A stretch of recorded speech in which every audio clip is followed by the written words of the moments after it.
pessoal! Nesse vídeo a gente vai falar sobre a teoria da dependência e o sistema mundo. Eu vou começar falando um pouco sobre a teoria da dependência, mas antes de dizer o que é, quais foram os precursores, eu vou dar uma contextualizada, né, o que acontecia naquele período, pra gente entender um pouco melhor. E eu vou trazer esse contexto até o século XX. Então, nesse período o mundo estava em constante transformação devido a grandes eventos como a Revolução Industrial, a expansão colonial e as duas guerras mundiais. Esses eventos moldaram as relações internacionais e influenciaram o surgimento dessa teoria que a gente vai estudar hoje. A Revolução Industrial está bem ligada à expansão colonial, né, naquele momento, e também as duas guerras mundiais trouxeram ali um momento pós-guerra, uma guerra fria, né, que foi uma disputa entre os Estados Unidos e a União Soviética, para ver quem liderava ali, quem tinha mais poder sobre o mundo. Então, a partir desse momento, né, muitos historiadores também começaram a trazer novas críticas, trazer novas teorias e criticar também as que já existiam. E agora nós vamos ver um pouquinho sobre os precursores da teoria da dependência, que são o marxismo, o estruturalismo e as teorias da modernização. Iniciando pelo marxismo, que foi desenvolvido por Karl Marx, ele oferece uma visão crítica ao sistema capitalista e das relações de poder entre as nações. Marx argumentava que o capitalismo gerava uma divisão entre países desenvolvidos que exploravam os recursos e os trabalhos dos países subdesenvolvidos em benefício próprio. Então, essa exploração se manifestava através da colonização, da exploração de recursos naturais e do estabelecimento de relações comerciais desiguais. Já o estruturalismo, influenciado por pensadores como Fernand Braudel, destacava a importância das estruturas econômicas globais e regionais na determinação das relações entre os países. Essa abordagem ela enfatizava a desigualdade de poder entre os países centrais e periféricos, argumentando que as nações periféricas estavam subordinadas aos interesses dos países centrais, tanto historicamente quanto no presente. E a teoria da modernização, elas surgiram como uma resposta às críticas do marxismo e do estruturalismo, defendendo que os países em desenvolvimento poderiam alcançar o desenvolvimento econômico seguindo os mesmos passos e padrões dos países já desenvolvidos. Então, essa teoria enfatizava a importância da industrialização, da urbanização e da modernização estrutural e das instituições políticas e sociais como caminho para o progresso econômico e social. Então, basicamente, a teoria da modernização dizia que a gente tinha que seguir o passo daquilo que já estava pronto, era só copiar o que os países desenvolvidos já tinham feito que a gente iria alcançar o desenvolvimento. Falando um pouquinho só sobre a comparação e o contraste entre esses precursores, né? Enquanto o marxismo e o estruturalismo enfatizavam as desigualdades e as relações de poder inerentes no sistema capitalista global, as teorias da modernização sugeriram que o desenvolvimento econômico poderia sim ser alcançado através da adoção de políticas capitalistas e da modernização das instituições. No entanto, as limitações da teoria da modernização se tornaram evidentes com o tempo, né? Especialmente diante da persistência das desigualdades entre os países desenvolvidos e em desenvolvimento. Agora, pessoal, nós vamos falar sobre a origem da teoria da dependência. As teorias da dependência, elas tiveram sua origem na década de 1950 e 1960, principalmente na América Latina, em resposta às limitações das teorias da modernização. Esse período foi marcado por um intenso debate intelectual sobre o desenvolvimento econômico e social nos países em desenvolvimento, especialmente na América Latina, onde o modelo de modernização não estava gerando os resultados esperados. A partir desse período que a gente começa a ver a origem da teoria da dependência, a gente começa a ver o que foi o precursor para ela surgir ali, né? Então, a gente começa criticando a teoria da modernização. E a teoria da modernização propunha que os países em desenvolvimento poderiam alcançar o desenvolvimento seguindo o exemplo dos países desenvolvidos. Então, foram criticados por a sua visão simplista e eurocêntrica, que basicamente dizia que era apenas seguir aquilo que já estava pronto que a gente iria alcançar o mesmo resultado. Mas muitos intelectuais latino-americanos argumentavam que essas teorias ignoravam as estruturas de poder global que perpetuavam a dependência econômica dos países em desenvolvimento em relação aos países desenvolvidos já.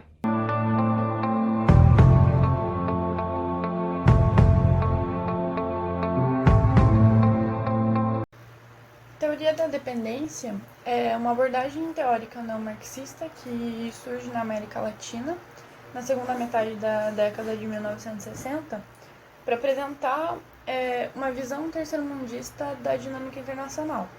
E ela se propõe a analisar as relações desiguais entre os países centrais e periféricos, examinando algumas questões como a divisão internacional do trabalho, o papel das multinacionais, a dívida externa e a dependência tecnológica e os seus efeitos sobre os países subdesenvolvidos, tanto econômicos, sociais, enfim.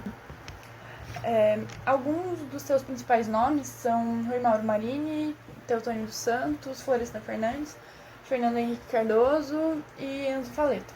Esses dois últimos, na verdade, eles fazem parte de uma abordagem um pouco mais ortodoxa, mas o que todos esses autores estão fazendo é uma crítica também à ideia de desenvolvimento enquanto um processo linear em que os países subdesenvolvidos iriam alcançar em algum momento, e no mesmo nível que os desenvolvidos. E o que eles dizem é que os países subdesenvolvidos têm uma desvantagem estrutural, que está conectada justamente com a expansão dos países industrializados e, portanto, o subdesenvolvimento não pode ser considerado como um primeiro passo para uma coisa que vai evoluir. As bases desse subdesenvolvimento e da criação dos conceitos de centro e periferia que eu comentei anteriormente, elas estão em aspectos históricos como a colonização dos países latino-americanos e africanos e toda a sua exploração, e também, mais objetivamente, na divisão internacional do trabalho, onde os países que se industrializaram antes e começaram a produzir produtos finais, acabados, com tecnologia agregada, acabaram fazendo com que os outros se especializassem na produção de bens primários e na exportação de commodities. E assim, esses países industrializados, desenvolvidos, que possuem tecnologia e concentração de capital, podem ser considerados os centrais. E como exemplo, a gente pode citar os Estados Unidos, o Japão e os países da União Europeia. E em contrapartida, os que são menos industrializados, subdesenvolvidos e com menos concentração de capital e tecnologia são considerados periféricos. E como exemplo, os países latino-americanos e africanos. E essa relação de dependência acontece na medida em que esses países periféricos dependem da importação de tecnologia e de produtos finais dos países centrais, já que a sua grande especialização é em matérias-primas. E mesmo com a industrialização, as condições de competição no mercado internacional não vão ser as mesmas, já que a tecnologia importada, mesmo que de indústria de bens de capital, sempre vai ser mais velha do que a utilizada pelos países centrais, além dos anos de consolidação no mercado internacional para resultar nos preços mais competitivos. Então, em resumo, a teoria da dependência propõe uma análise da relação de dependência entre esses países centrais e periféricos, até, quem sabe, transpondo o conceito marxista de luta de classes na relação entre esses países, pensando em conceitos como dominantes e dominados, desenvolvimento e subdesenvolvimento, e trazendo uma visão crítica das relações internacionais desde a perspectiva do terceiro mundo, dos países periféricos.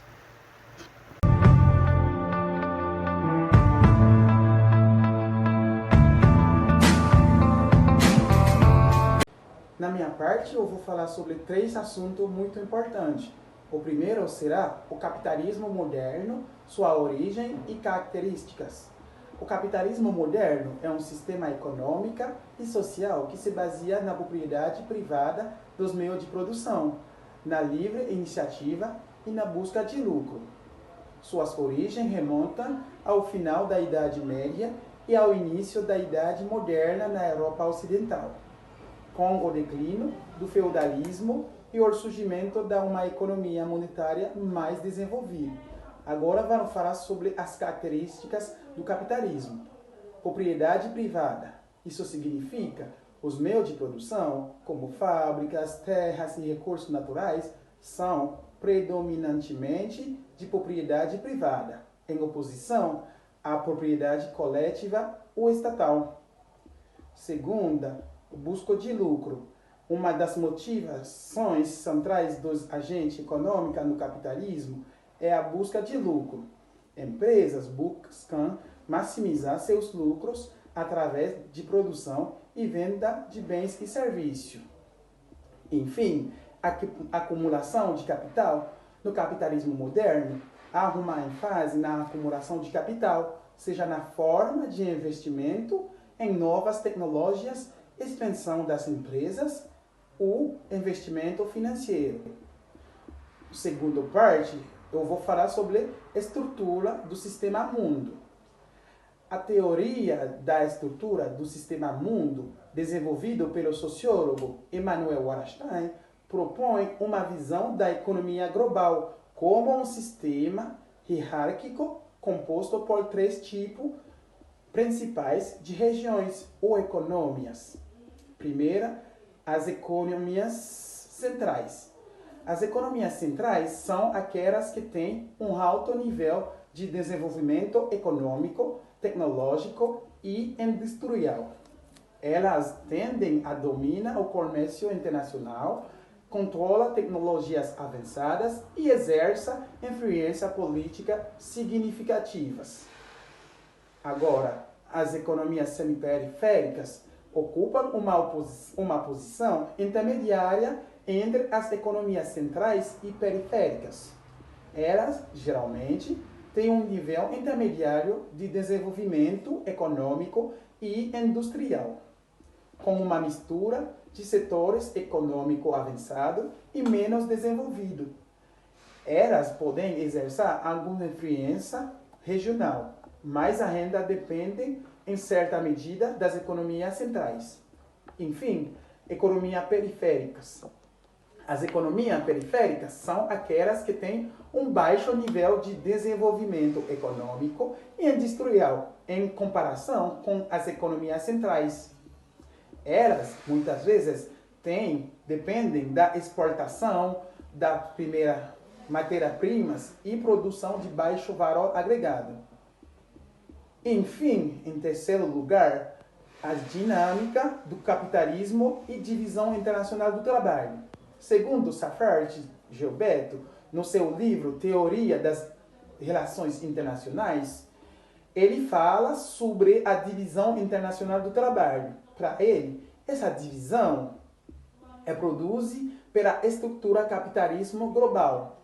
Essa estrutura categoriza os estados em 3 níveis hierárquicos: centro, semiperiferia e periferia. Os estados centrais produzem bens de alto valor agregado, enquanto os periféricos fabricam produtos de baixo valor, como commodities. O semi-periférico, então, entre os dois, semelhante à teoria da dependência, essa hierarquia gera uma relação de dependência entre os estados periféricos e centrais, onde o comércio desigual acentua as diferenças econômicas e aumenta a dependência dos periféricos.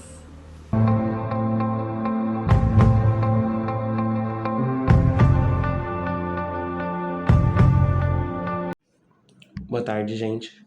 Então, tendo em vista tudo o que foi exposto anteriormente sobre as teorias da dependência e do sistema mundo, eu acho que vale fazer uma análise mais voltada para o contexto latino-americano, principalmente o contexto latino-americano na contemporaneidade, não é?